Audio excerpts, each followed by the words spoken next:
Vê se está aparecendo aí, Félix. Gravando. Ainda não, Ismael. Eu vou fazer a apresentação aqui. Tá aparecendo aqui. Está aparecendo agora aqui. Tá bom. Beleza. Tá aparecendo. Bom, então, bom dia a todos. É mais uma aula da disciplina de tecnologias digitais para o setor de óleo e gás, né? A gente tem o prazer de receber de novo aí o Dr. Ismael Santos, da Petrobras, com a palestra Interpretação de Documentos Legados de Engenharia para a Recuperação Semântica de Informações. Refazer rapidamente aqui o currículo do Ismael, né, o histórico dele, né? O Ismael ele é graduado em Engenharia Elétrica na UFRJ em 86, mestre em Matemática Aplicada na mesma universidade em 97, PhD em Computação Gráfica e Realidade Virtual pela PUC-Rio em 2010, trabalha no Sempre Petrobras desde 87 como arquiteto e engenheiro de software científico e desde 2014 lidera projetos de P&D na área de Big Data e Analytics para o segmento de IP. Em 2019 fiz um pós-doc na Universidade de Stanford, né? E a gente tem hoje o prazer de recebê-lo mais uma vez para essa palestra que parece pelo título aí interessante, né? Ismael, aí, muito obrigado aí novamente, tá? Fica à vontade aí, pode começar. Boa apresentação. Gente, obrigado. Desculpa aí o atraso, peço mil perdões aí, mas às vezes, como diz o Alexandre, às vezes a tecnologia digital nem sempre está a nosso favor, né? Bom, esse trabalho aqui é um pouquinho do que a gente vem trabalhando nessa área de Semantic Group Search, né? Com o grupo de Semantic Search Group lá da USP, e além de outros colegas, não só esse grupo, mas outros grupos também de universidades que trabalham nesse assunto com a gente, né? Vou falar aqui um pouquinho sobre a busca semântica em documentos de engenharia, usando pipeline linguístico de linguagem natural. Tá? Então, mais ou menos a ideia é essa, é um pouquinho do que é a busca semântica, a sua motivação. Um dos assuntos importantes para essa área é a documentação de segmentos, e depois falar um pouquinho sobre uma aplicação que a gente tem desenvolvido, além de várias outras que têm sido desenvolvidas dentro da Petrobras. Vou falar de uma delas apenas, que é a que eu coordeno, mas tem várias outras nessa linha semelhante. Tá? Então, o objetivo aqui da nossa pesquisa é a gente propor um pipeline linguístico de question answering, para que a gente possa responder perguntas técnicas em documentos não estruturados. Né? Qual é o problema, como eu falei aí no sumário da apresentação? Né? As empresas de engenharia, né, elas têm uma série de documentos legados, né, referentes a relatórios, a inspeções, documentos de estudos, e várias dessas informações elas são armazenadas com o tempo, e a gente tem essa riqueza muito grande nessas informações, mas a gente não tem uma maneira fácil de recuperar essas informações. Nem muito menos no caso de inspeções, por exemplo, de equipamentos, a gente não tem uma maneira de fazer automaticamente um acompanhamento da evolução do estado de um certo ativo que esteja sendo monitorado, no qual você execute relatórios de inspeção, né? Faça a inspeção e exija esse relatório, para que você venha acompanhando, por exemplo, o estado do equipamento. Né? Tudo se resume a você ter que, quando tem essas informações, armazená-las num sistema de processamento dessas informações. Mas acontece que, se você pensar bem, as empresas de petróleo, ou mesmo as empresas de engenharia em geral, elas têm muitos anos de trabalho. Né? Então, muitas dessas informações, elas sequer eram armazenadas no passado. E esse histórico é valioso. Então, a gente precisa recuperar essa informação, não só para o passado, como também para frente, né? Estruturar essa informação, porque as empresas elas contratam outras empresas que fazem os relatórios, emitem os seus processos, os seus procedimentos. Você precisa armazenar essas informações de forma inteligente, né? De ter forma que você possa recuperar a informação. A gente está falando de um exemplo específico aqui, no caso de engenharia offshore, que é a parte da engenharia da área de óleo e gás, que toma conta da plataforma e toda a sua infraestrutura para o seu funcionamento, né? A parte naval e a parte de ancoragem, basicamente, né? Então, a gente quer propor um pipeline linguístico de tal forma que você pegue esses documentos, consiga extrair informações dele e consiga, através de um sistema de informação, consiga responder perguntas relevantes sobre vários aspectos, né? E também auxiliar na geração de relatórios, né? Porque às vezes você tem uma série de inspeções feitas e você quer combinar informações de um relatório, informações de outro. Então, o sistema de busca semântica é fundamental, porque eu quero combinar informações que muitas das vezes estão dispersas em vários relatórios. Por exemplo, um tipo de pergunta que a gente gostaria de responder por exemplo, dado que eu tenho uma certa falha num sistema, numa linha de ancoragem, mooring line é a linha de ancoragem, né? E que foi detectada, qual foi o modelo que foi usado nessa última detecção, né? Por exemplo, qual foi aí a resposta, por exemplo, poderia ser, foi usado o modelo de rede neural artificial. Né? Então, a área de offshore engineering, né, ele contém uma grande coleção de documentos técnicos, né, e artigos. Ela tem uma atividade de risco, né, porque se a plataforma aqui ela sofrer algum problema na sua ancoragem, todo o sistema que alimenta a plataforma aqui que vindo dos poços vai ser prejudicado, né? Então, a ancoragem, que é quem amarra a plataforma ao fundo do mar e permite que ela tenha um passeio, assim como toda a sua infraestrutura naval aqui, de boias, pontuns e coisas do gênero, ela precisa estar funcionando para que a plataforma não sofra oscilações e, consequentemente, você gere problemas aí para a sua produção. O que você quer evitar é a parada, né? Que uma parada não programada significa perda de produção de óleo, e isso é grana, porque é muito dinheiro envolvido, né, nos atores que participam desse negócio. Então, você tem uma grande quantidade de documentos e uma dificuldade em encontrar essas informações nesses diferentes tipos de documentos aqui. Eu não botei imagens, mas também imagens e vídeos também estariam nesse contexto aqui. Então, se a gente pensar num pipeline linguístico, a gente pode imaginar que a pirâmide de NLP, né, Natural Language Processing, ela é basicamente inspirada na formação de conhecimento a partir da morfologia das palavras, né, que formam as palavras, né, a relação que existe entre essas palavras, que aí é a questão sintática, né, que quem tem a função de verbo, de predicado e tal. Dado que eu tenho essa sintaxe identificada, eu consigo entender uma semântica, né? Qual é o significado de cada palavra no seu uso, de tal forma que eu possa interpretar o texto, né? Basicamente, é esse tipo de segmento de informação que a gente precisa fazer, porque dado que eu quero interpretar o que um certo documento esteja relacionado, eu preciso caminhar nessa pirâmide para que eu possa entender a mensagem que está ali dentro, né? Então, uma busca semântica, ela starta com uma pergunta, né? E essa pergunta, ela procede levando em consideração o significado das palavras, né? E eu posso fazer essas perguntas usando uma base de tuplas, né?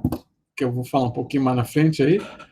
E posso fazer perguntas tipo SQL, usando essa linguagem Sparkle, que, através de palavras-chave, eu consigo retornar informações, desde que eu tenha essa informação representada nessa base de tuplas, que é um pouco o que eu vou falar sobre a ontologia, né? Então, hoje em dia, que você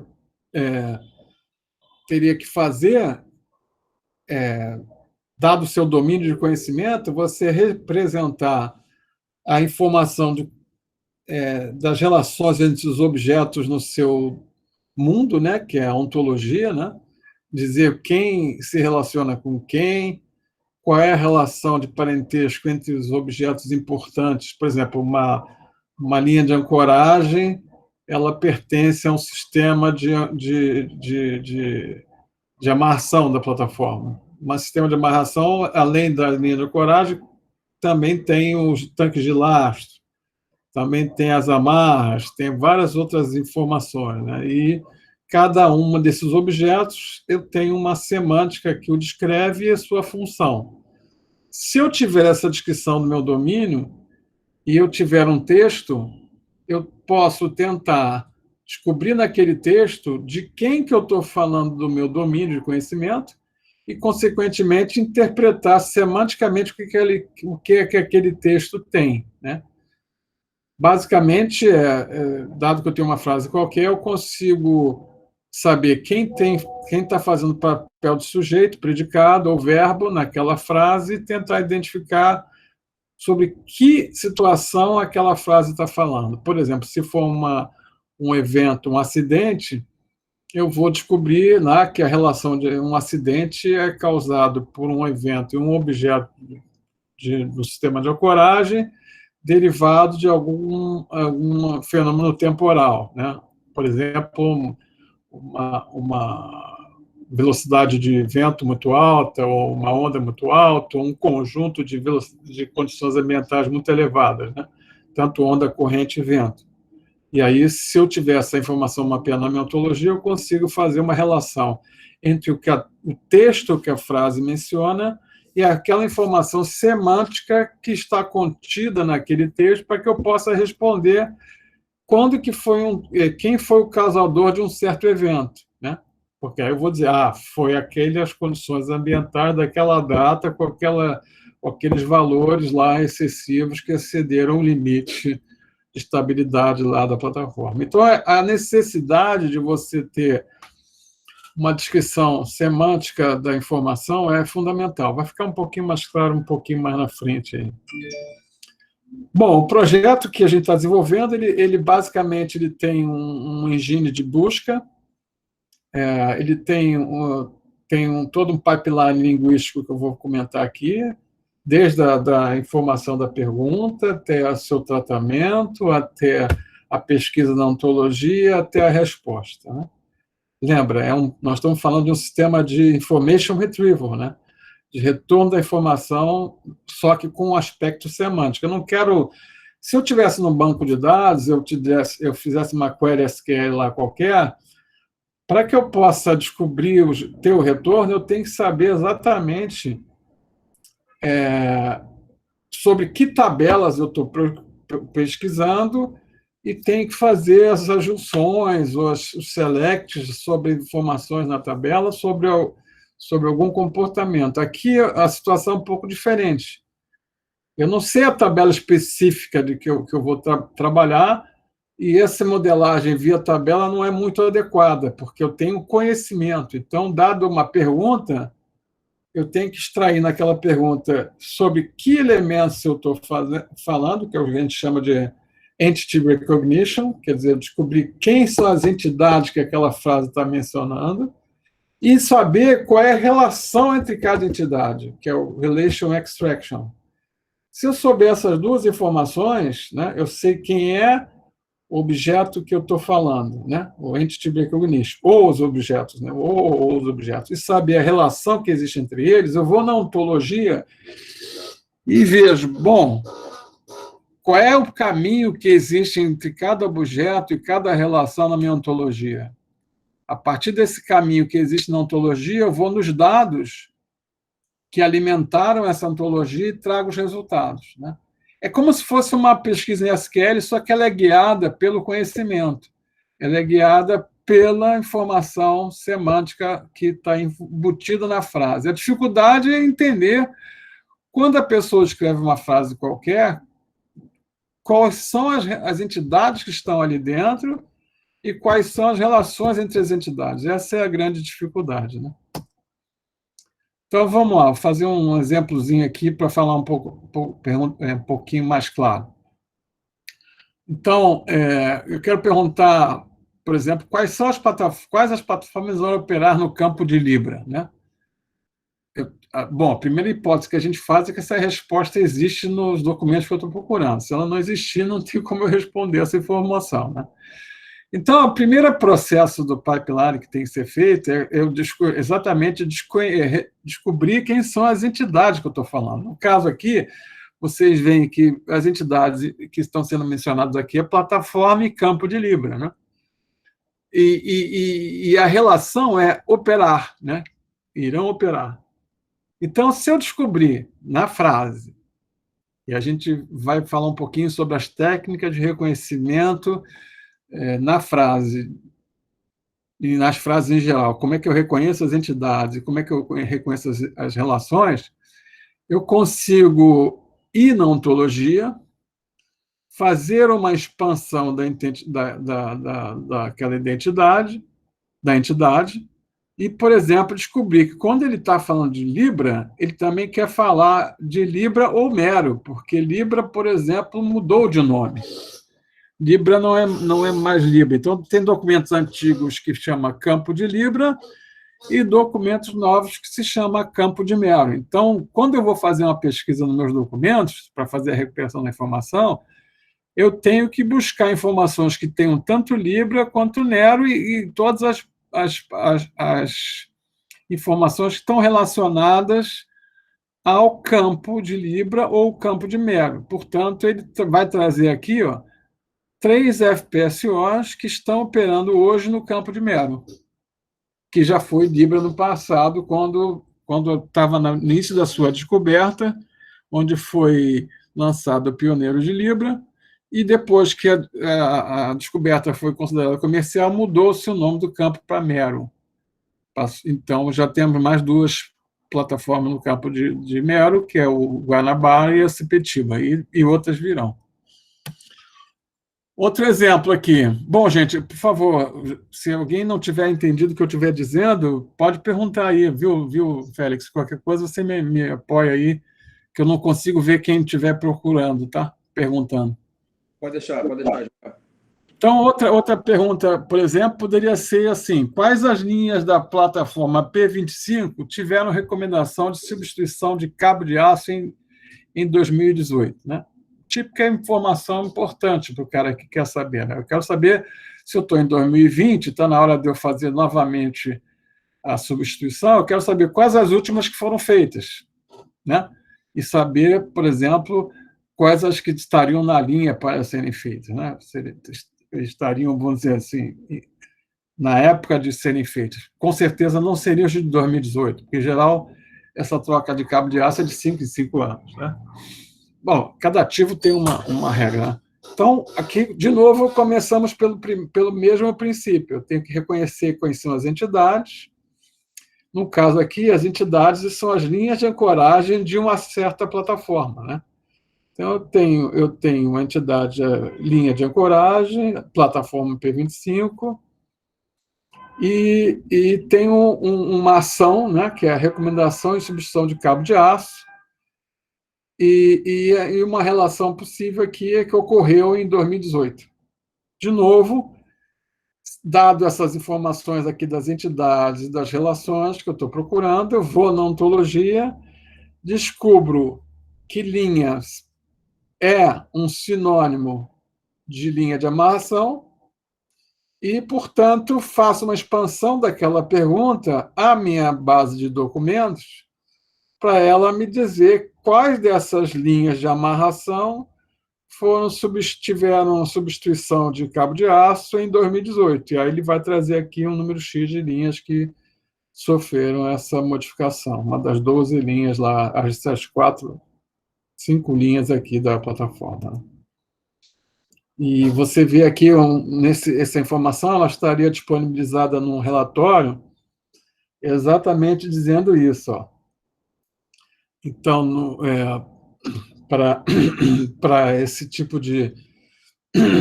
Perdão. Para o relatório aqui de 2018, ele identificou que para o evento 1,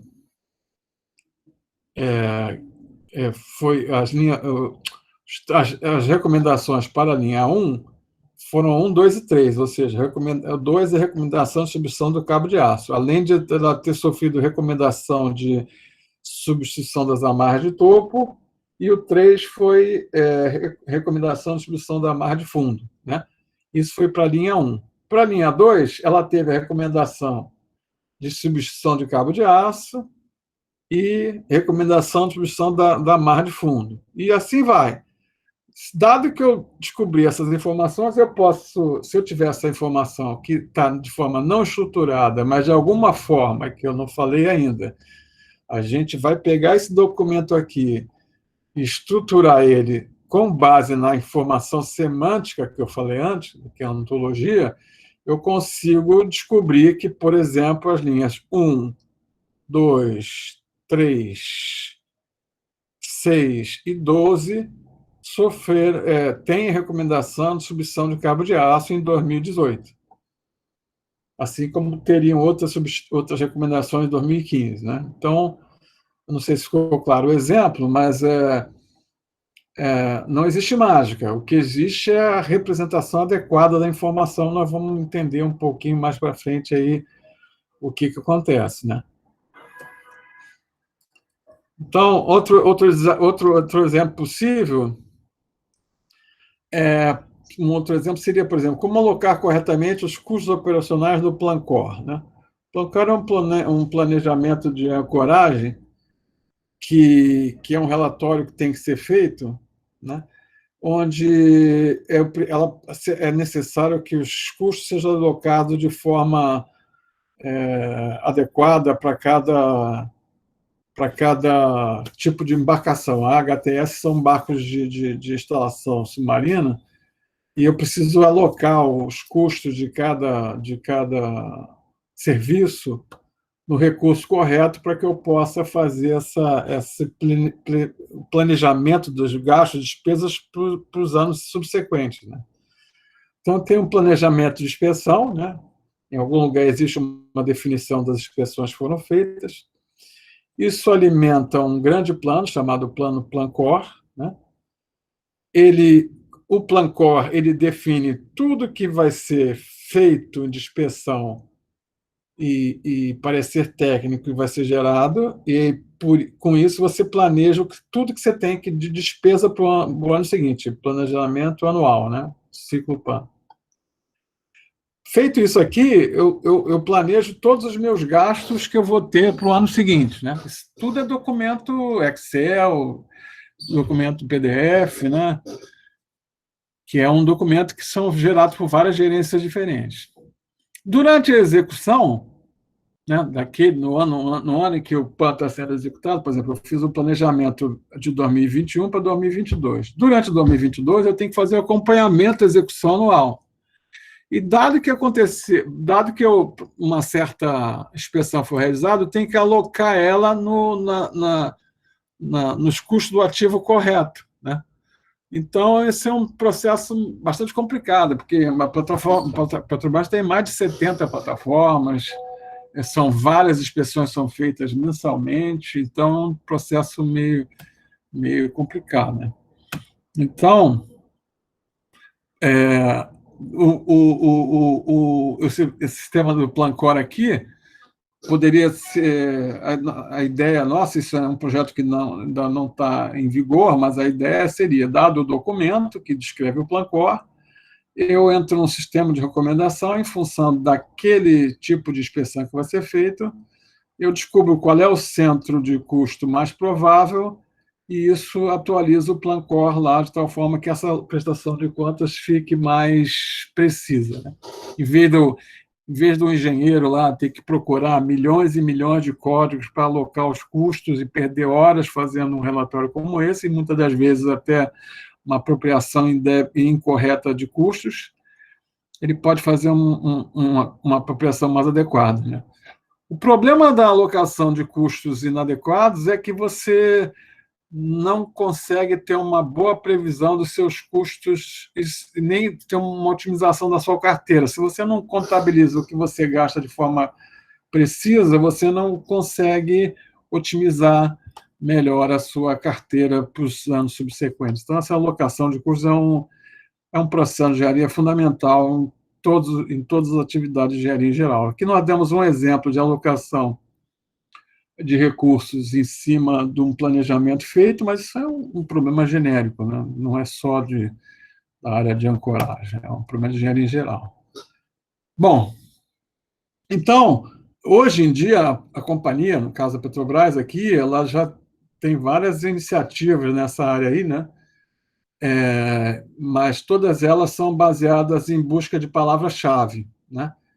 Então, a gente tem lá o Superbusca, que é um sistema corporativo para busca de informações e documentos, só que ele é baseado em palavra-chave. Então, eu tenho que dar certas palavras-chave e ele consegue pesquisar nos documentos da base a qual ele está associado. O Superbusca aqui, você não vou demonstrar ele aqui, mas você escolhe qual é a base que você está querendo procurar, a base de documentos, né?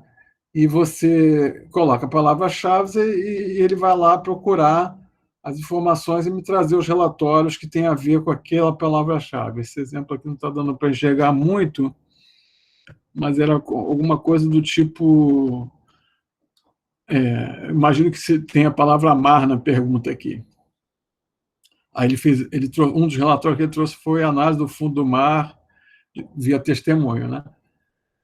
E, bom, para enriquecer essa busca, uma coisa que esse sistema aqui já faz é a expansão de query. Dado que eu entrei com uma palavra-chave, eu consigo adicionar palavras extra que tenham a ver com o tema, de tal forma que essa pesquisa aqui na base seja mais assertiva, né? Então,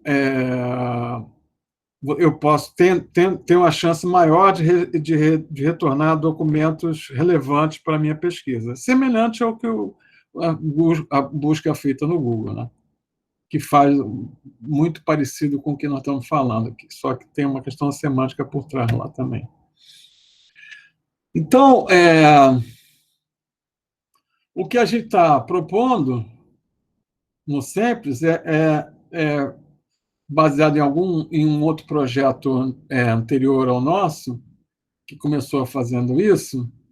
Ele tinha lá a intenção de permitir perguntas em linguagem natural, apesar dele efetivamente não ter feito essa parte, mas foi identificado como sendo um problema. Em vez de eu falar de palavras-chave, eu falar uma pergunta como eu estivesse falando em português mesmo, né? Em vez de perguntar pelo nome P43, que é a sigla da plataforma, ou P25, ou P38, não sei o quê, eu queria falar plataforma FPSO de Angra, sei lá, uma coisa assim. Ele entender que aquilo ali, estou falando de uma plataforma cujo código é P46, P43, e coisa do gênero, né? Tem uma questão da tradução da query, né? Suportado por uma ontologia. Então, é aquela história que eu falei para vocês. Eu tenho uma ontologia aqui, dada aquela pergunta, eu sei quem é as entidades que estão envolvidas, quais são as relações. Então, dado que eu enchei uma pergunta, tem uma entidade aqui e outra relacionada, e tem uma certa relação entre elas, eu vou buscar todas as informações que estejam entre essa minha entidade e a outra através de uma dessas relações que estão mapeadas na minha pergunta lá. De tal forma que eu consiga chegar em todos os documentos que são relacionados à relação existente entre uma entidade e outra e via os seus atributos, né? Bom, antes de mais nada, né, para que a gente possa... Então, existem dois trabalhos a fazer, né? O primeiro deles é montar essa ontologia, né? Que é a descrição do meu domínio de conhecimento, né? E isso é um processo custoso, lento, demorado e dependente dos especialistas, né? Você tem que fazer uma série de entrevistas, tentar identificar quais são os conceitos principais da área, fazer uma relação. É como se fosse um modelo de entidade de relacionamento, só que ele é mais rico. Mais rico porque ele fala em sujeito, predicado e verbo, né? Sujeito, verbo e predicado, e nessa estruturação dessas tuplas eu consigo dizer quem atua fazendo tal coisa, ou que entidade se relaciona com a outra. Então, é como se é uma maneira de escrever todo o conhecimento que existe na área de forma factual, para que me permita, eu interpretando os documentos, eu saiba encaixá-los nessa ontologia, de tal forma que, dado que eu faço, que eu tenho um texto e eu processo esse texto, eu sei mapear cada palavra do texto na minha ontologia. Logicamente, nem todas as palavras vão ser mapeadas, porque são palavras chamadas stop words, são irrelevantes, né? Preposições, artigos, esse tipo de coisa você não precisa mapear. Mas você precisa mapear as informações importantes. Então, se eu tenho essa ontologia, eu consigo pegar qualquer texto e fazer um mapeamento entre a informação que está no texto e a ontologia, e com isso eu consigo perguntar informações semânticas sobre o texto, porque eu mapeei aquele texto na ontologia. Então, a informação semântica está na ontologia, e a tradução da informação do texto para a ontologia, ela me permite que eu pergunte à ontologia as informações sobre aquele texto. Então, como a ontologia ela é um conjunto de regras, os dados onde aquela regra funciona são exatamente alimentados por esse processo, que é o processo de interpretação do texto com vistas à ontologia, de tal forma que eu possa fazer essa pergunta. Eu não sei se ficou muito claro isso, mas a ideia é o seguinte: é como se eu tivesse, por exemplo, um template. Na ontologia, você pode pensar como um template de informações. Então, eu digo lá que existe lá uma plataforma, ela é um objeto que é da classe navio, né? Uma plataforma FPSO, vamos chamar assim, porque são as plataformas que a gente usa em alta profundidade, né? Porque as ancoradas, as outras tipos de plataformas, elas não conseguem ser operadas em altas profundidades, né? Economicamente, estabilidade, né? Então, eu sei que uma plataforma é um objeto que é derivado de um navio, né? Um navio tanque. Eu sei também que uma plataforma ela tem linhas de ancoragem. Isso aí é a estrutura da informação, que a gente chama de T-box, né? A estrutura hierárquica das regras entre os objetos. E o texto é a plataforma FPSO P43 sofreu uma avaria na linha de ancoragem na data tal, tal, tal. Então, esse texto ele vai ser mapeado no objeto plataforma, e vai dizer que a P43 é um objeto do tipo plataforma, e vai dizer lá que aquele evento de rompimento de linha, né, foi uma avaria que aconteceu na data XPTO. Então, esse mapeamento entre o texto e a ontologia é fundamental para que a gente possa fazer perguntas das informações que estão no texto, né? Então, a gente, para poder atingir esse estudo, essa situação, eu preciso fazer o quê? Eu preciso pegar o documento e segmentá-lo, né? Segmentá-lo por quê? Porque eu preciso extrair dele as informações textuais, as anotações, imagens e tabelas. Feito isso, eu alimento um sistema de informação, vou mostrar aqui, e eu posso fazer essa recuperação da informação via uma busca colocando palavras-chave, palavras, linguagem natural, né?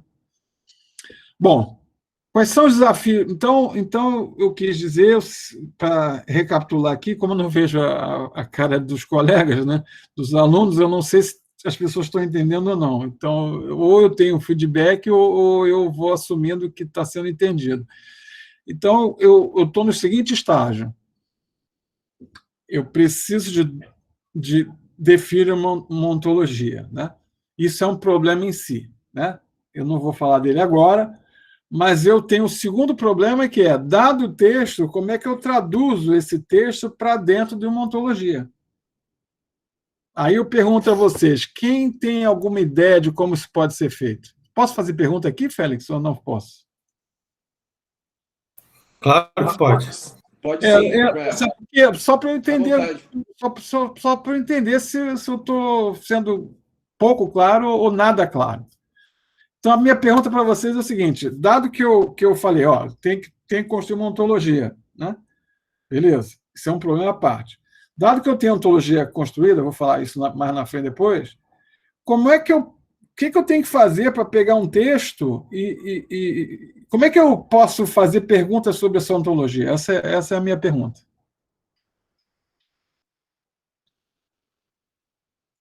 Como é que eu vou usar as informações que estão no texto?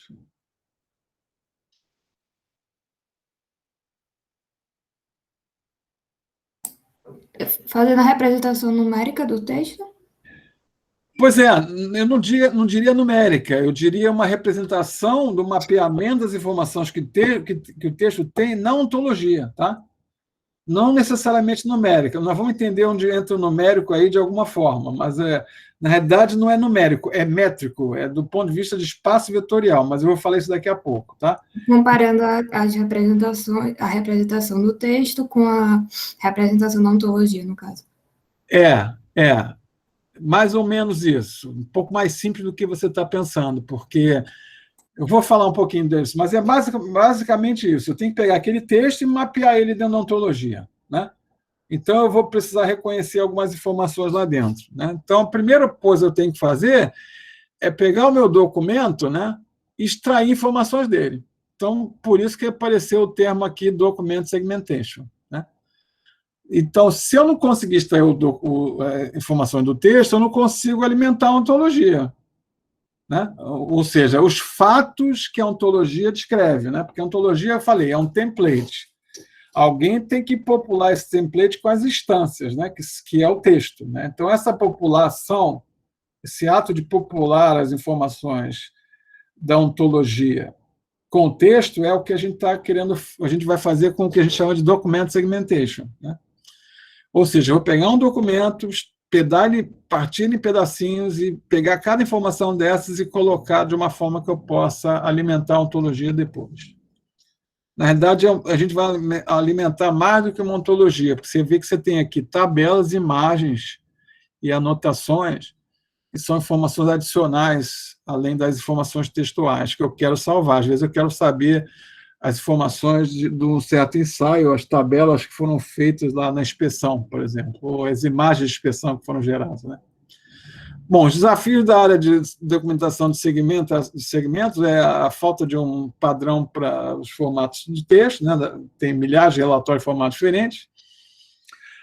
Em geral, essas tabelas elas estão salvas em formato de imagem, não em formato texto, então a sua interpretação é um problema um pouco complicado. E, além de ter várias estruturas de tabelas, tem células mergeadas ou não, e isso, para representar externamente, tem que ser identificado, né? Como é que eu sei que uma certa linha da tabela tem colunas mergeadas ou linhas mergeadas, né? Isso na imagem, né? Isso é mais complicado. Então, está aqui um exemplo de relatório, né? Você tem um relatório de serviço, você tem aqui um header, você tem informações, você tem imagens, tá vendo? Essas imagens, elas têm anotações aqui, né? E essas informações aqui são importantes no ponto de vista operacional, porque elas são informações de onde o ROV, que é o robô de inspeção, Remote Operated Vehicle, né? o robô operador da plataforma, eu preciso saber que profundidade que ele está e qual é a coordenada UTM dele, para que eu possa, inclusive, usar essa informação aqui para calibrar, para dar informações sobre o estado da ancoragem, né? Então, você está vendo aqui que tem várias anotações aqui, o texto tem uma legenda, você tem uma conclusão, você tem as tabelas aqui, né? Por exemplo, aqui, ó, tem células mergeadas aqui, né? Coisa do gênero. Então, esse eu preciso, o que eu preciso? Eu preciso entrar nesse texto aqui e extrair informações sobre, por exemplo, aqui eu estou falando da P07, está vendo? É uma plataforma P07 da linha 05. Eu tenho que identificar que eu estou fazendo isso. A linha está nessa informação aqui, o azimuth da linha 0,57 graus, né? Que é em direção ao norte, né? Essa aqui foi a data que foi feita a inspeção. Aqui tem o fiscal, e aqui outras grandezas, né? Esse tipo de informação, em geral, essas informações do relatório, elas alimentam programas de simulação que fazem, por exemplo, o ajuste da situação SLADE, né? Como a plataforma está hoje, com o modelo de engenharia que foi gerado lá no projeto básico, né? Porque a plataforma, conforme ela vai operando, aqui é um pedaço da ancoragem, que é a parte de amarra, né? Ela, no caso aqui, é a amarra de fundo, inclusive, né? E aqui é a parte da conexão do cabo de aço com o coelho. Conforme o tempo passa, a rigidez do sistema vai modificando, né? Porque o sistema vai sofrendo tração, né, pelos movimentos do lado de cima, e você precisa recalibrar o seu sistema para garantir que a sua previsibilidade no comportamento do sistema como um todo, né? Porque se a rigidez dessas linhas de ancoragem tiverem muito baixas, eu começo a ter um passeio muito grande na plataforma, e se eu tiver um passeio muito grande na plataforma, os risers podem ser prejudicados. Então, esse tipo de relatórios, de inspeções são feitas, né, de tempos em tempos, para que eu possa recalibrar o sistema, né? Isso ficou claro, mas... Então, o seu problema de segmentação de documentos, que a gente tem lá uma iniciativa chamada Tornado, né, ele basicamente se incumbe de prospectar fontes, e aí essas fontes são de várias informações, de imagens, perfis de postos, relatórios, coisa e tal. Passa por um processo de extração da informação, eu ia falar extorsão da informação, contando essa época de CPI, né, a gente fica sempre meio confuso, mas é extração da informação. Dado isso, eu preciso entender essa informação, então eu preciso classificar se é uma imagem, se é um documento, identificar quais são as entidades que aquele cara tem, para que eu possa depois consumir essa informação, né, através de um buscador de documentos, um buscador de imagens, imagens por similaridade, ou um esquema de consultas, né? Ou o nosso CESO, que é o nosso ambiente que eu vou mostrar daqui a pouco. Aqui. Então, basicamente, o que acontece no processo de absorção da informação? Desculpa, ficou meio ruim aqui as coisas, né? Você, dado um arquivo PDF, você precisa identificar se aquela informação no arquivo lá é uma informação de uma imagem e que pode ser salva as imagens para uma futura pesquisa, então você precisa salvar essas imagens em algum lugar para que você possa, dentro de um sistema de recuperação da informação, como o Elasticsearch aqui, ele me permita buscar essas imagens. Da mesma forma, se forem textos, eu preciso também agregar essa informação e salvá-la no Elasticsearch, porque eu posso querer buscar por documentos, as informações estão nesse texto, né? Muitas das vezes eu também quero identificar quais são as entidades que estão no texto para gerar metadados para que essa pergunta do buscador aqui já saiba ser mais otimizada, porque dado que o texto está reconhecido a que informação que ele se refere, por exemplo, a que entidades que ele se refere, fica mais fácil a pesquisa de documento, né? Da mesma forma, imagem também pode ter metadados ali dentro dela, né? Como aquela lá esse exemplo aqui que eu coloquei aqui essas informações aqui que são importantes para a imagem, né? Eu preciso salvar essa informação lá, de tal forma que eu possa vir a recuperar no futuro, né? Bom, no caso específico de tabelas, né? O nosso extrator, como eu falei antes, ele cospe imagens, textos e tabelas, e um classificador executa depois para fazer a agregação e para permitir a sua futura indexação aqui no sistema do Elasticsearch, né? Isso aqui, essa ideia aí. Então, em mais detalhes, a informação aqui está no... São vários algoritmos aqui que trabalham concatenadamente, né? Você tem começando pelo Poplar, né? Que que pega o seu documento PDF e transforma cada página numa imagem, né? Depois você passa para esse Detecton, que é o algoritmo do Facebook, que a gente trabalhou e melhorou ele, as características dele, para saber se cada região do meu documento é uma tabela, é uma imagem, ou é um texto ou título, uma lista de equações. Se for uma lista de equações, se o texto estiver suficientemente se a informação estiver textual, a gente cospe ela direto. Senão, às vezes, você precisa fazer um processamento da imagem para melhorar a qualidade da interpretação, porque, às vezes, o texto é um texto antigo, né? E aí a qualidade do texto que está lá não está boa. Aí você pode combinar técnicas de deep learning aqui para melhorar a qualidade da interpretação da imagem e depois fazer um OCR para trazer de volta a mensagem, né? A informação textual. Bom, vindo informação de uma tabela, extraída como CSV ou com um formato um pouco mais genérico que o CSV, o que a gente está usando hoje, que a gente está usando o formato JSON, porque o CSV ele não é próprio para tabelas em geral. Independente disso, se traz informações do texto, informações de imagem, informações de texto mais bem trabalhada, e joga no reclassificador para que você possa fazer pesquisas posteriores, né? Só que está um exemplo, né, assim, de mais detalhe, né, da extração que é feita, né, dado o documento aqui. E, como a gente falou, a primeira coisa que é feita é que a página em si é transformada em uma imagem. Portanto, toda a informação é traduzida em páginas que têm coordenadas, né, para cada bloco, né? Você tem um bloco que tem o tipo da informação que está no bloco e as coordenadas do início dos canto superior e canto inferior do bloco, de tal forma que isso possa ser tratado nos pipelines posteriores, né?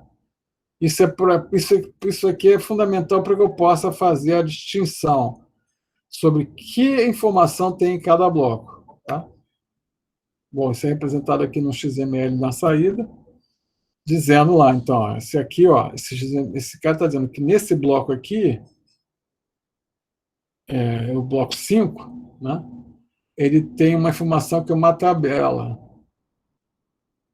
Aliás, bom, é isso mesmo.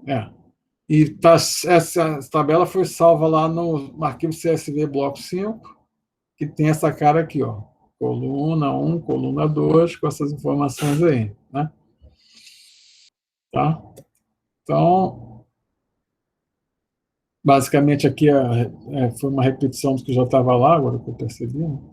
Então, o problema de tabelas é aquele que eu falei, né? Você tem células que são, às vezes, elas são mergeadas, né?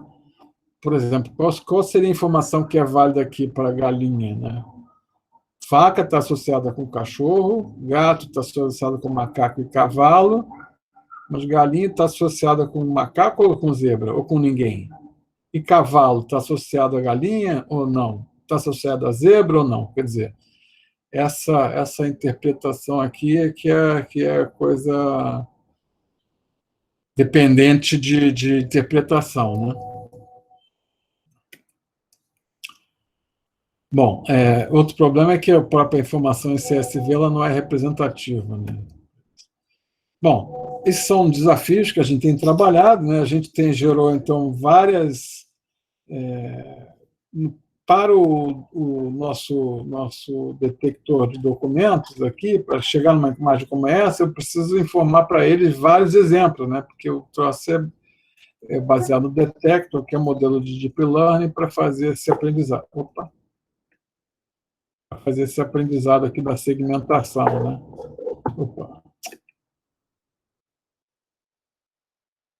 Então, o detector aqui, que é uma rede que foi originalmente proposta pelo Facebook, que a gente vem trabalhando e tem melhorado ela aí. Para que eu possa fazer com que ela identifique qualquer texto, eu preciso dar exemplos. Então, foram criados de vários exemplos, tem mais de 20 mil exemplos já foram gerados sinteticamente, para que a rede possa aprender as diferentes configurações, inclusive com equações, né? A interpretação de equações tem funcionado bem também. Bom, então como eu falei antes, a gente tem dois problemas a resolver. Para poder fazer as pesquisas semânticas, eu tenho, na realidade, 3 problemas a resolver. O primeiro deles é a da ontologia, né?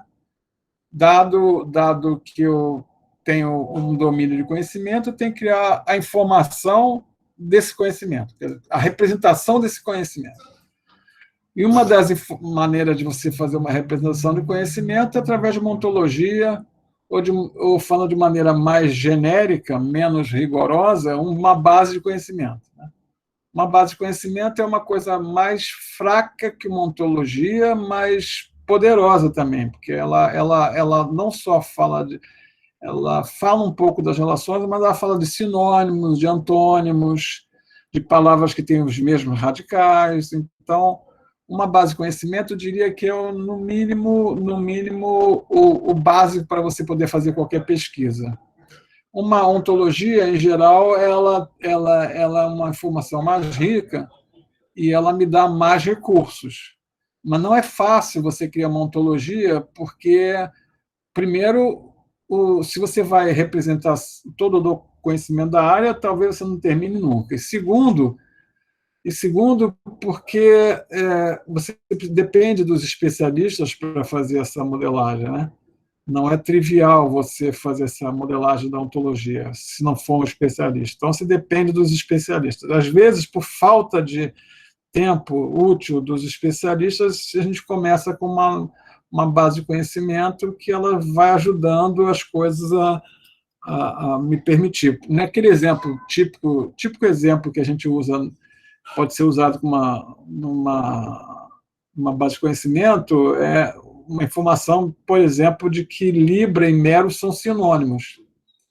Então, dado que eu leio qualquer texto, eu sei se ele tem algum sinônimo na base e faço a pesquisa com os sinônimos daquela palavra, né?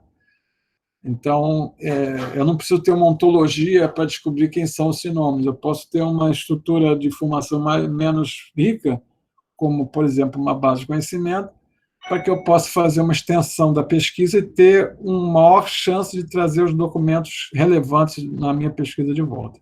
Então, eu falei, tem 3 problemas a resolver. O primeiro deles é a definição da ontologia.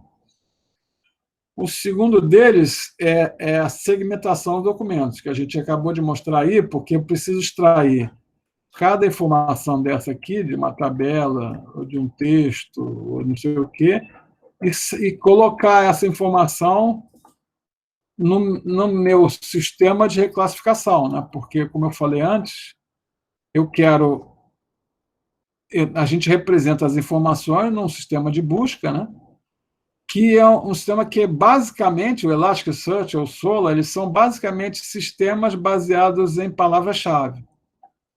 Só que a gente estende um pouco ele colocando os metadados das informações que a gente tem, de tal forma que, quando a gente faz uma pesquisa, como esses metadados entraram como indexadores também dos meus textos, que são retirados, textos e imagens e informações são tiradas daqui, o Elasticsearch me ajuda a retornar respostas melhores, né?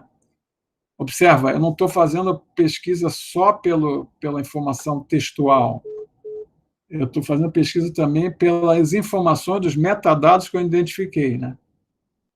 E esses metadados têm a ver com ontologia, eventualmente, ou até com outras coisas que eu queira representar lá dentro, tá? Então, continuando aqui. Então, eu falei de dois problemas. O primeiro problema é a ontologia, o segundo problema é a segmentação dos documentos, porque eu tenho que é a minha fonte de dados, né? Eu tenho que alimentar a minha fonte de dados. E o terceiro problema é o seguinte: já que eu quero fazer a pergunta em linguagem natural, eu tenho que traduzir a informação de uma pergunta na execução de uma query nos meus dados, né? Então, a nossa estratégia foi fazer o seguinte: a gente tinha três possibilidades, né? A primeira possibilidade foi pegar uma query, que é chamada a query, a sua pergunta, né? E enviá-la para o Solr, no caso aqui o Elasticsearch, que a gente usa, né? A gente começou usando o Solr, depois mudou para o Elasticsearch, e expandir essa pergunta através de uma ontologia ou um knowledge graph, como eu falei antes, para retornar os documentos. Para isso, eu preciso ter ontologia para poder fazer essa pesquisa aqui em cima da ontologia e poder retornar os resultados. Aí são três colegas que estavam fazendo esse assunto aqui. Uma outra estratégia que a gente estudou foi, bom, será que eu posso fazer isso de uma forma melhor sem ter que usar ontologia? Eu posso. Existem estratégias chamadas end-to-end neural, que vou falar um pouquinho aqui na frente, que é fazer a interpretação da pesquisa com a resposta e passar direto, e bypassar o Solr para retornar uma resposta. Eu vou mostrar um pouquinho disso e vou mostrar que hoje os resultados dessa linha aqui não são tão bons quanto da terceira linha, que foi a mistura das duas primeiras, né? Então, a terceira estratégia, que é o chamado pipeline híbrido, a gente pegou a linguagem natural, processou ela. Na verdade, eu inverti. Essa terceira aqui é a que eu acabei de falar. A linguagem natural é mandada para um sistema end-to-end, que me devolve os documentos direto. Aí você é baseado no BART e outras coisas, mas essa daqui é aquela que eu falei, que eu uso, eu pego a linguagem natural, processo ela e passo para o meu sistema do Solr para me trazer, meu sistema de pesquisa para me trazer a resposta. Vai ficar um pouco mais claro aqui num desenho mais na frente aqui. Bom, para começar o nosso trabalho, a gente começou usando, em vez de começar a trabalhar com os documentos de engenharia direta, eles são bem mais complexos de interpretar, né? A gente ainda não tinha aquele pipeline pronto, a gente começou com os artigos de publicação de artigos, né?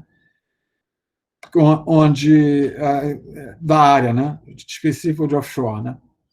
Então, foram mais de 18 mil artigos que a gente coletou, além de regras e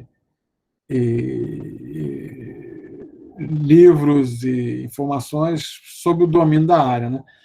Então, enquanto a gente não tinha ontologia ainda, e não temos ela ainda completa, porque é um processo demorado, a gente tem uma base de informações sobre o texto. Então, um dos trabalhos que a gente está fazendo é tentar extrair a ontologia de forma semiautomática, ou seja, dado que eu tenho um monte de assuntos que descrevem o domínio de conhecimento, através dos artigos, né?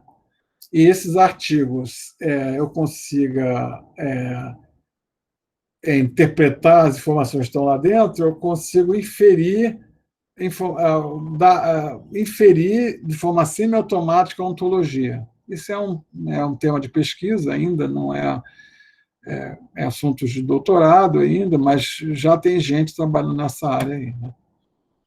Bom, falar um pouquinho do pipeline de pesquisa, que, como eu falei antes, é o terceiro problema, ou, na realidade, na ordem cronológica, o primeiro problema, né, que é, dado a pergunta, eu preciso processar esta pergunta antes de passar para a indexação, né? Porque o meu problema eu entro com uma pergunta, eu tenho que processar essa pergunta. Uma vez processada essa pergunta e saber do que ela se trata, eu entro no pipeline de documento retrieval e descubro quem são os meus documentos que são relevantes para aquela pergunta. E, no terceiro estágio do pipeline, eu consigo devolver a resposta para o usuário.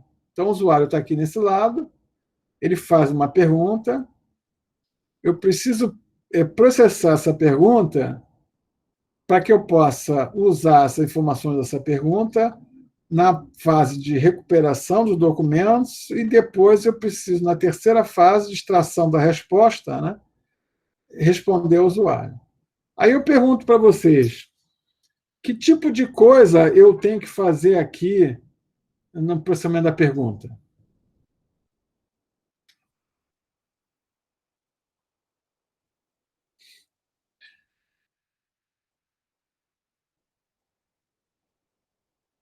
Fazer a identificação das entidades ou algo do tipo? Exatamente. Eu preciso saber de quem que eu estou falando aqui, né? Que é exatamente as entidades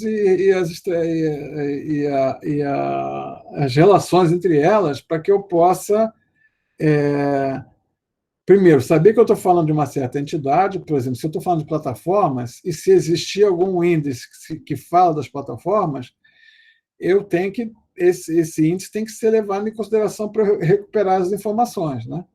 Para eu trazer os documentos relevantes e fazer a procura da passagem daquela pergunta entre os documentos para que eu possa, uma vez recuperadas as passagens, selecionar a melhor passagem para devolver. Então, esse é um tipo de coisa que eu tenho que fazer aqui, né? Esse foi o que a gente acabou de falar, né? E aí, nessa parte de recuperação da resposta, da recuperação das passagens dos documentos, é que entra com aquela história do query expansion, né? Baseado na ontologia, eu posso fazer uma expansão da query, além das informações que estão aqui na query, como eu sei quem são as entidades que eu mencionei aqui, eu posso adicionar entidades extra que a minha ontologia defina, e relações extra que sejam semelhantes às relações que estão presentes aqui, de tal forma que eu consigo enriquecer a minha pergunta aqui, o meu mecanismo de retrieval, que no fundo isso aqui é feito pelo Elasticsearch, para que ele me retorne documentos relevantes, para que eu pesquise aqui dentro a minha passagem ideal, para que eu possa ter uma ordenação, para que eu tenha, no final, uma recuperação das passagens que eu quero devolver, de tal forma que depois eu consigo ordenar esses caras da forma,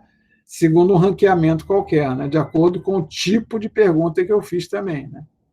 Se a pergunta tiver informação de tempo, eu vou ordenar aquelas respostas, aquelas passagens que têm informação de data, né, e vou deixar com menor ranqueamento aquelas que não falarem de data alguma. Ou que eu, pelo menos, não tenha reconhecido uma data naquele texto, porque pode estar escrito por extenso, 1998, e não, eu posso não ter reconhecido naquela passagem que 1998 era uma data, né? Por falhas no reconhecimento mesmo, né? Então, aqui um exemplo de chatbot, mas eu vou pular isso aqui. Esse vídeo aqui, eu vou pular o vídeo por causa da gente atrasou, senão eu ia mostrar um pouquinho do vídeo dessa conversa aqui, mas eu vou pular isso aqui. Então, falar um pouquinho aqui da ontologia, né, que a gente falou antes, né? Então, na realidade, o que a gente precisa é de um especialista para poder dizer quem são as informações relevantes, né? E aí no nosso caso, a gente pegou esses artigos lá do OMAI. O OMAI é como se fosse o I3E da área de engenharia offshore, né? E dentro dele existem relações, né, que falam das palavras e coisa e tal.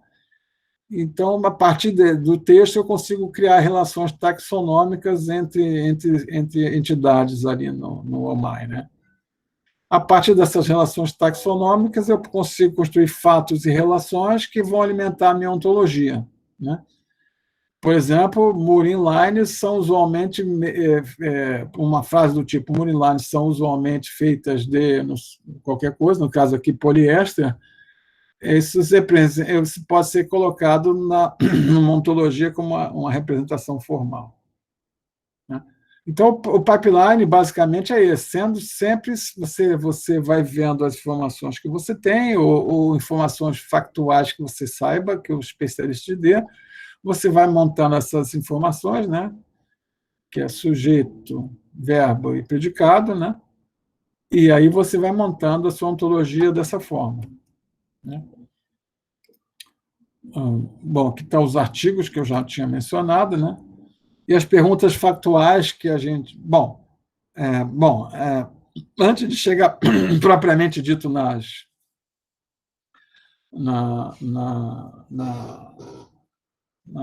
ontologia propriamente dita, a gente primeiro começou a pesquisar, dado o texto aquele conjunto de documentos que a gente tinha, vamos montar um dataset de perguntas e respostas, exemplo, para que a gente possa treinar o nosso sistema para, pelo menos, responder as mesmas respostas que a gente imagina, dado umas perguntas que a gente fez, que a gente sabe as respostas que a gente viu no texto. Então, a gente criou perguntas factuais, né, em torno de 250 perguntas, que a gente identificou manualmente no texto e usou essa informação para treinar o nosso sistema também. Porque eu preciso de...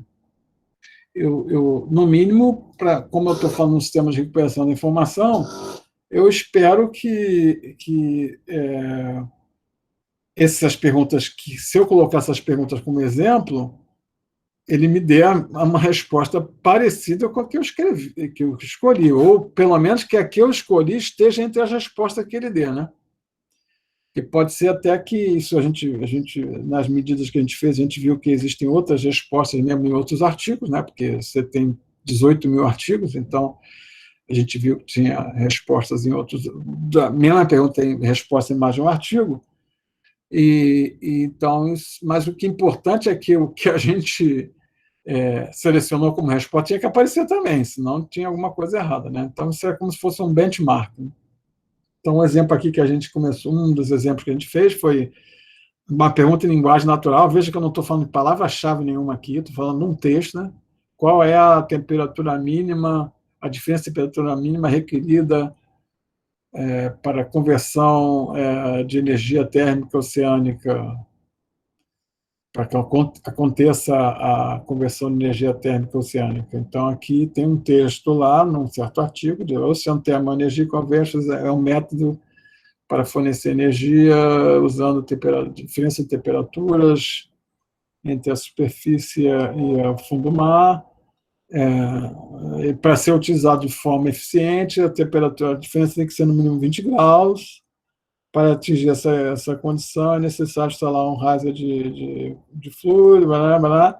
Então, a resposta aqui era 20 graus, porque estava aparecendo no texto aqui, né? Bom, aí a gente fez várias perguntas, se colocou lá no nosso benchmark, e a gente tem usado essas perguntas, e a gente tem inventado essas perguntas só para sempre estar medindo o que o sistema atual que está fazendo, onde como é que ele está a performance dele, né? É lógico que outra coisa que a gente conta muito também é com os próprios especialistas avaliando as perguntas e respostas, né?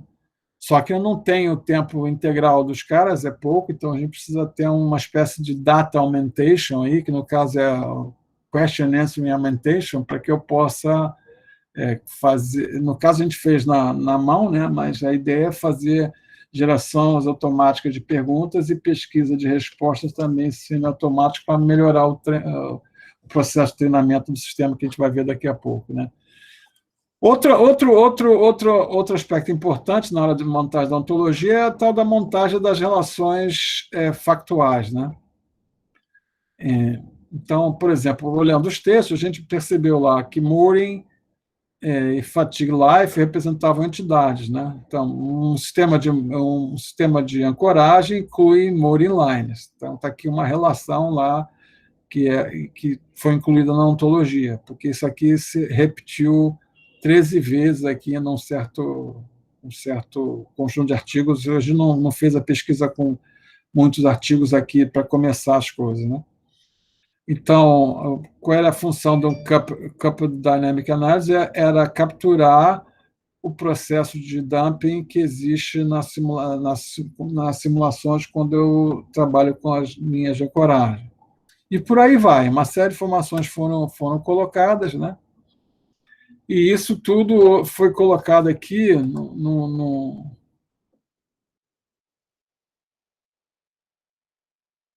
na verdade, inverteu a ordem aqui. Na verdade, o nosso sistema lá de pesquisa, ele começa aqui com... Você escolhe qual é o corpus, né? Quais são o conjunto de informações que você quer pesquisar, qual é o seu modelo. Acho que tem um vídeo aqui.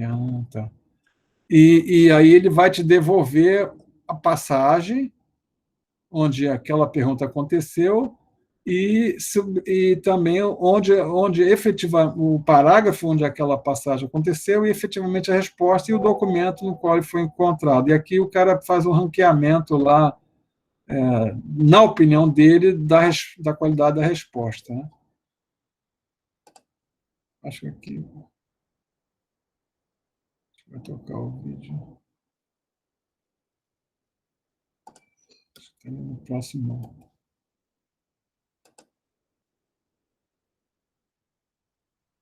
Então, o cara escolheu aqui o copo do OMAI, né? Escreveu uma pergunta ali, escolheu um modelo, pesquisou, chegou a uma opção de documento. Eu nem sei dizer nem para vocês o que é DEC. Esse exemplo aí eu nem olhei. Aí ele escolheu, não sei se vocês viram, ele escolheu uma passagem, né? O vídeo é curtinho aqui. Escolheu uma passagem aqui para ver, né? E aí, opa, deixa eu dar uma pausa aqui. Aí dada aquela pergunta, ele viu que várias frases ali tinham a palavra DEC, né? DEC.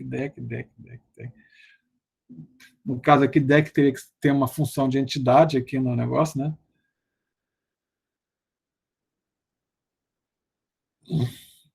For mobile emergency, DEC is the most severe design environment.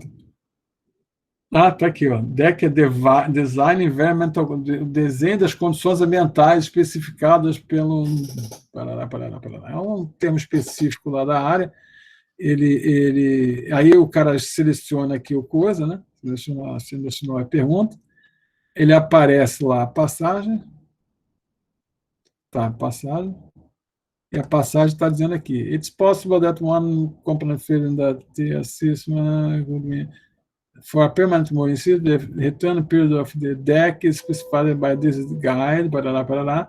E o camarada aqui ele vai dar a nota que ele acha para saber se a pergunta que ele fez realmente tinha a ver com o que ele estava querendo saber. E eventualmente coloca um comentário aqui, porque a gente está usando esse sistema para permitir que a gente varie de ontologia que a gente tem e também que o usuário nos ajude a depurar a qualidade do nosso sistema de recuperação da informação. Aqui um outro exemplo, onde ele recebeu uma outra informação, ele considerou essa aqui melhor e escreveu até um comentário ali. Você vê que, na realidade, a ordem dela não foi a primeira, mas para ele ela foi melhor, né? Então, esse tipo de informação aqui da característica é importante para a gente saber, né? Porque isso vai nos permitir melhorar a nossa indexação dos documentos. Bom, aqui, continuando mais do mesmo, para outra situação, no final ele mostra o artigo. Vou pular isso aqui. Né? Bom, então, como é que está, em linhas gerais, o processo? Né? Então, você tem lá a questão, né? O usuário ele entra com uma pergunta no site lá do CESO, é feita uma expansão da query, um query processing, que passa para um mecanismo de retrieval, que depois volta para o documento processing e devolve a resposta.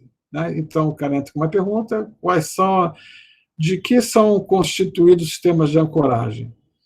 Aí aqui existe uma passagem num dos textos lá que diz: os sistemas de ancoragem consistem de elos de amarras e, às vezes, a gente chama de esses ropes, que são linhas, como é que chama?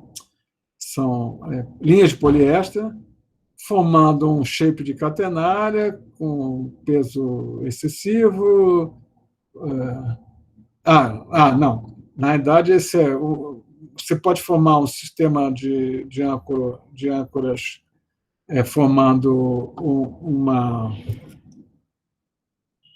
formando a ancoragem, né, com células de aço, né, mas como isso é muito pesado, você às vezes usa fibras sintéticas para diminuir o peso e para manter a plataforma lá estruturada. Né? Bom, então, na realidade, o que a gente percebeu? A gente percebeu o seguinte: existe a maneira clássica de trabalhar a informação, né, que é aquilo que eu falei antes. Eu tenho a pergunta, eu posso fazer a recuperação da informação e faço, no final, o tratamento do documento para devolver a resposta. A gente estudou um pipeline neural que bypassaria o Solr, né, o Elasticsearch, que é um pipeline puramente neural, usando o DPR, que é um método do Facebook aí, criado em 2020, que a gente experimentou ele, deu uma calibrada nele, mas verificamos que, no estado da arte atual, esse processo de, dada a pergunta, eu processar a pergunta e obter a resposta diretamente nos textos, não funcionou melhor do que eu fazer um processamento das linguagens, usar o Solr, no caso aqui o Elasticsearch, para fazer essa pergunta de forma que ele é muito eficiente, né? Ele é usado na maioria dos sistemas de busca que existem no mundo, e depois o reader neural, que fazia a extração das informações usando o mesmo princípio que tem nesse para aqui. Então, a gente percebeu que, na realidade, o pipeline clássico é o pipeline mais poderoso em termos de performance e rapidez. Né? Vou pular esse assunto aqui. Então, só para dar uma ideia aqui no end-to-end query processor, né, que é aquele processo que eu tinha falado, né, basicamente você tem o seguinte: a tua pergunta seria do tipo assim: defina o que é middleware. Né? Aí o processo a etapa de processamento da query, ela vai pegar aquela query e vai interpretar aquela query baseada numa decodificação que eu tenho nos meus textos. Né? Então, o DPR é um processo que, dado todos os meus textos, eu gero uma espécie de uma base que é baseado numa base, num espaço métrico, que é representativo de cada um desses textos aqui. É como se fosse um embedding de cada texto, simplificando um pouco. Né? Então, para cada documento, ele tem um embedding. Né? Esse embedding é um vetor lá de N dimensões que representa num certo espaço topológico das palavras, qual é o significado daquele texto. Né? Dado que eu tenho essa representação aqui, que é o Dense Passage Retrieval, né? Que é exatamente essa representação densa das passagens de todos os meus documentos por essa rede neural, o DPR. Dado que eu tenho essa representação aqui, quando eu chegar com a minha resposta, que é uma certa resposta aqui, que foi codificada usando a mesma base que o DPR foi gerado, né? Porque para você gerar esse DPR aqui, esses vetores D aqui, você precisou encontrar uma base comum que me permitisse representar todos os meus textos sobre essa base. Por isso que eu falei que é um espaço métrico, né? Existe a noção de distância entre dois caras, porque o embedding do texto, das passagens, cria um espaço métrico de tal forma que faz sentido dizer quão próximo uma passagem da outra ou quão longe ela é uma da outra. E, portanto, se isso faz sentido entre passagens, também faz sentido a comparação entre uma pergunta representada na base do DPR e um documento. De tal forma que, se eu entendo que essa minha representação aqui é uma representação métrica dessa pergunta codificada na mesma base de documentos, se eu fizer quem é que me dá... Eu vou fazer uma pergunta em vez de falar aqui. Como é que eu consigo encontrar o cara que é mais próximo? Como é que eu consigo encontrar o documento que é mais próximo da minha pergunta, tendo essa informação aqui, gente? Quem sabe me dizer isso aí?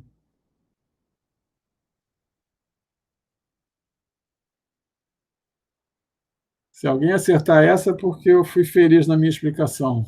Tendo essa representação vetorial, no caso?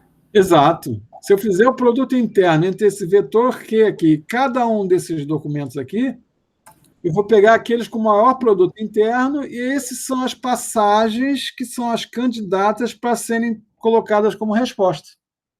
Né? Porque quando eu saí do mundo das palavras e passei para o mundo vetorial, o meu problema virou um problema de álgebra linear, de produto interno. Né? A diferença é que esse produto não é um espaço vetorial, por outras razões aí que não vale a pena discutir aqui, mas vale a noção de distância, portanto, tem um produto interno.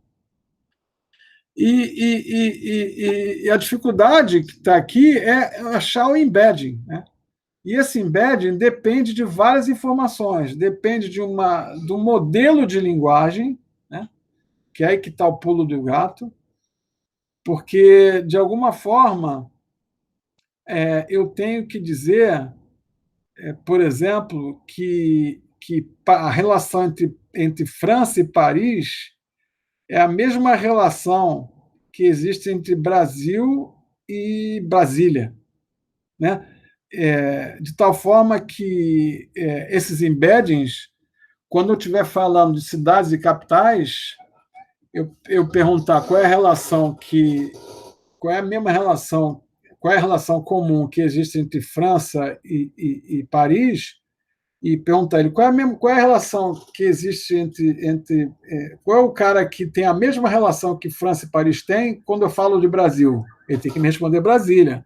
Isso é porque, dado esse produto interno, essa métrica, aí ele sabe que a proximidade entre Paris e França é tal que a distância de Brasília e Brasil estão na mesma representação topológica. Então, se eu perguntar, eu posso fazer, inclusive, operações de adição. Né?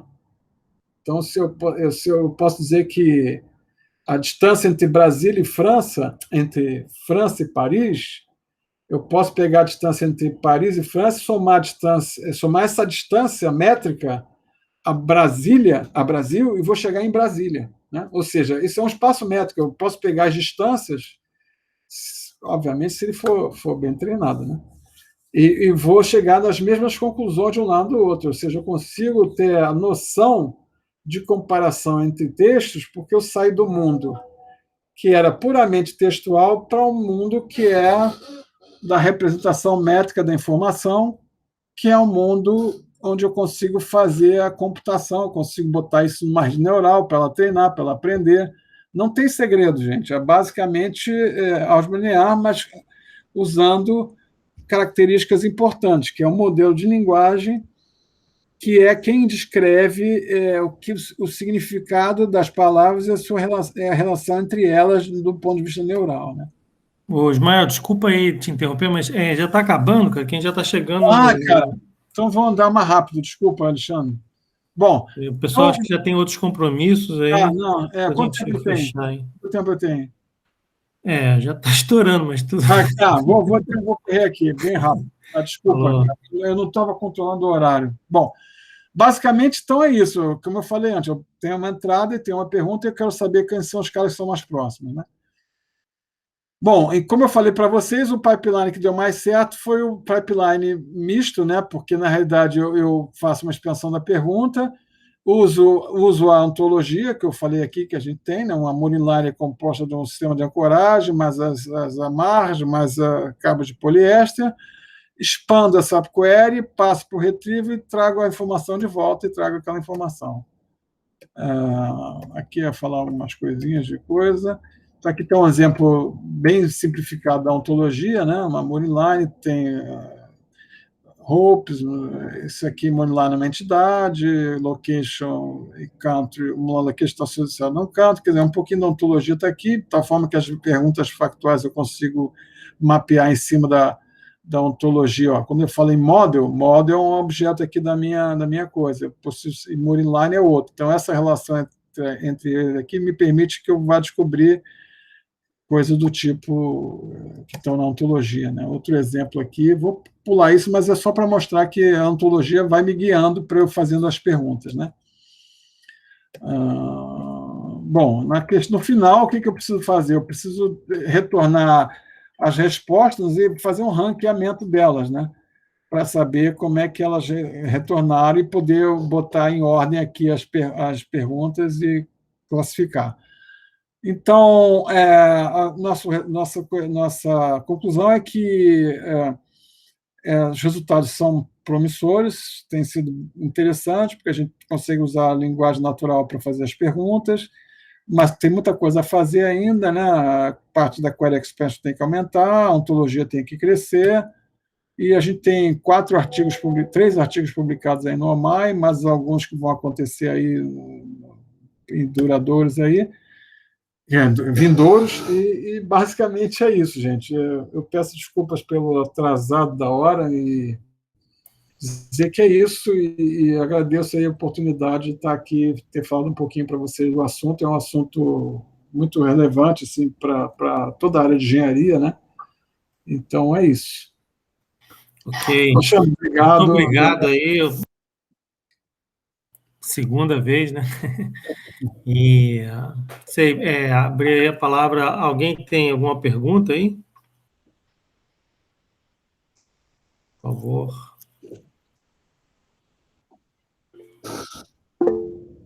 Tamires? Eu controlei mal o tempo, fiquei fazendo pergunta. Eu peço desculpas, Alexandre. Tranquilo, cara.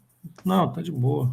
Eu só interrompi um pouco também porque as pessoas têm outros compromissos, né? Lógico. Poder ter um pouco de discussão só no final, para não ficar... Tamires, quer fazer a sua pergunta? Sim, obrigada pela apresentação, Ismael. Muito interessante, parece também bem complicado, desafiador. Eu não conheço muito dessa área, eu fiquei com dúvida nessa expressão que você utiliza muito, pipeline linguístico, para várias partes. Esse pipeline seria toda a parte de busca que você utiliza? É aquela história que começa na pergunta, aqui, ó, pipeline linguístico é isso aqui, eu vou mostrar aqui um exemplo para ser mais claro. Está sempre relacionado a essa etapa, tipo, você faz a pergunta, reconhece as entidades, e aí você usa a ontologia e retorna. É isso que é o pipeline? Isso é o pipeline. Esse desenho é do pipeline clássico, né? Mas o pipeline linguístico neural, a diferença é os métodos que você usa aqui, para cada etapa são coisas neurais, deep learning ou não. a gente, como eu falei aqui, a gente fez um misto, né? Misturou coisas neurais aqui, e aqui também um pouquinho, mas muito do Elasticsearch, propriamente dito, né? Porque eu não falei muito do pipeline convencional, clássico, que essas extrações das informações são feitas baseadas em algoritmos de tokenização, de remoção de stop word, uma série de coisas que você faz aqui. Se você não usasse, a gente faz também isso, né? Mas para poder retornar as respostas interessantes, né? Mas então o pipeline é esse aqui, né? Começa com a interpretação, processamento da pergunta, a recuperação das passagens da informação e a seleção da resposta. Certo, obrigado. E a estrutura desse pipeline, porque tem documentos em inglês e português, é parecida? Boa ou pergunta. também diferencia? Boa pergunta. Como você percebeu, intuitivamente você deve ter percebido que tem uma diferença, né? Porque quando eu falo daquela indexação que eu falei lá, né, da representação vetorial, que é o embedding dos documentos, ela depende da linguagem, que é o chamado language model, né? Então, a gente está trabalhando num modelo de linguagem para português. Existem vários modelos de linguagem para inglês. Os mais poderosos aí são o BERT e variações do BERT. E como é que eles fizeram isso? Eles pegaram o Wikipedia, uma porção de outros textos e treinaram uma rede neural que dado uma frase, ela diz quem é a entidade, quem é o relacionamento daquela entidade, e várias outras informações sobre a língua, né? E a gente tem que fazer a mesma coisa para o português. Nós estamos fazendo, nossa base hoje ela é toda voltada para inglês, justamente porque o modelo de linguagem português ainda não está disponível. E a gente quer fazer um modelo de linguagem não só português, mas um português especializado para petróleo. Porque a gente quer que as informações de petróleo tenham relevância no nosso modelo de linguagem, do tipo assim, saber que o Libra, que Mero é um campo de petróleo, assim como